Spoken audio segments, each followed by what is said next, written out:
بسم الله الرحمن الرحيم waxaan jeclaystay maanta inaan idiin soo gudbiyo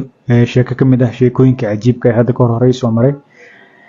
magacayga waa Dr. Mahdi waxaan ka mid ahay dhakhaatiirta ka howlgasha isbitaalka East End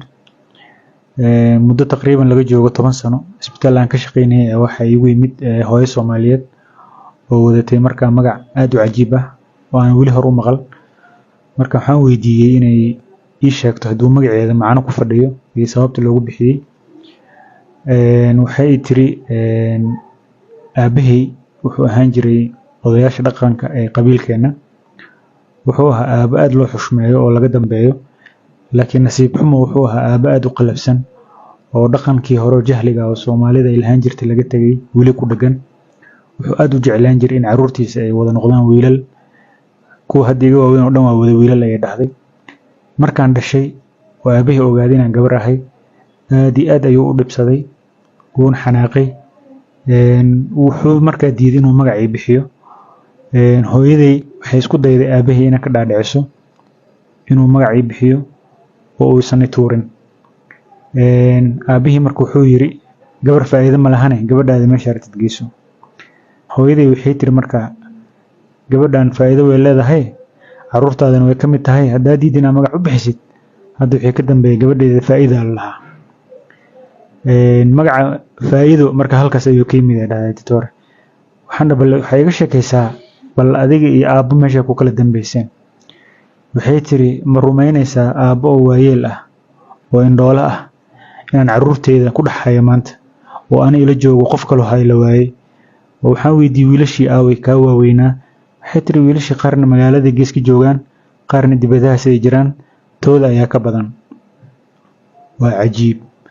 aad iyo aad ayaan sheekada u la yaabay marka waxaan weydiiyay bal inta aad soo koraysay waad ka soo qangaaraysay oo inan aad ka noqonaysay bal aabba sidoo kula dhaqmi jiray waxay ii sheegtay inuusan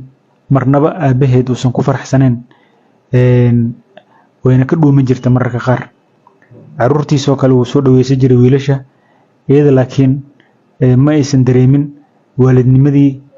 iyo wixii waalidka la rabay in caruurtiisa uu ka helo kama aan dareemi jirnay ay dhahday badanaa hooyaday ayaa la soco jiray hooyaday ayaa la ag fadhiisan jiray isagana u tago waa iska ilaali jiray ay dhahday waxaan dhahay bal aabbo oo hadda waayeel ah oo ilaahay adduunka ku tusay yacni waxa uu sameeyey qaladkooda sidoo u arkaa waxay tiri hadda uu toobad keenay hadda caruurtiisa anuu iigu jecel yahay mar walbana waa ii duceeyaa hadda waa isku fiicannahay dhaha marka sheekadan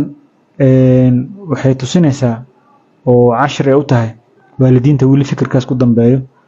oo u kala yaxanaya caruurtooda oo kala fadilayo oo aaminsan wiilasha inay yihiin kuwa faa'iido leh hadda zamankan la joogo waa la wada ogyahay dadka wax u tara familiadooda waa gabdho u badan yihiin hadda ka hor yar ka shaqeey xawaaladaha ayaa wuxuu ii sheegay waalidiinta ay soo bilaan gabdhahooda oo dibadda ay u jiraan hadduu biilka ka kala go'o deen ayaan siinaa oo dhah laakiin wiilasha kuwa ay soo bilaan deen ma siino maxaa yeelay khibrad ahaan waxaan ku aragnay ayuu dhahay waalidiinta ay gabdhahooda u maqan yihiin marnaba lagama yaabo inay biilaan dhigaan laakiin wiilku waa laga yaabaa mararka qaar inuu cudur daarto saa darteed ma sii deymin karno qof aan hubin in wax loo soo dirayo in kale marka sheekadaas intaasaa kusoo gabagabaynayaa bal idinkana wixii idinkaga soo baxay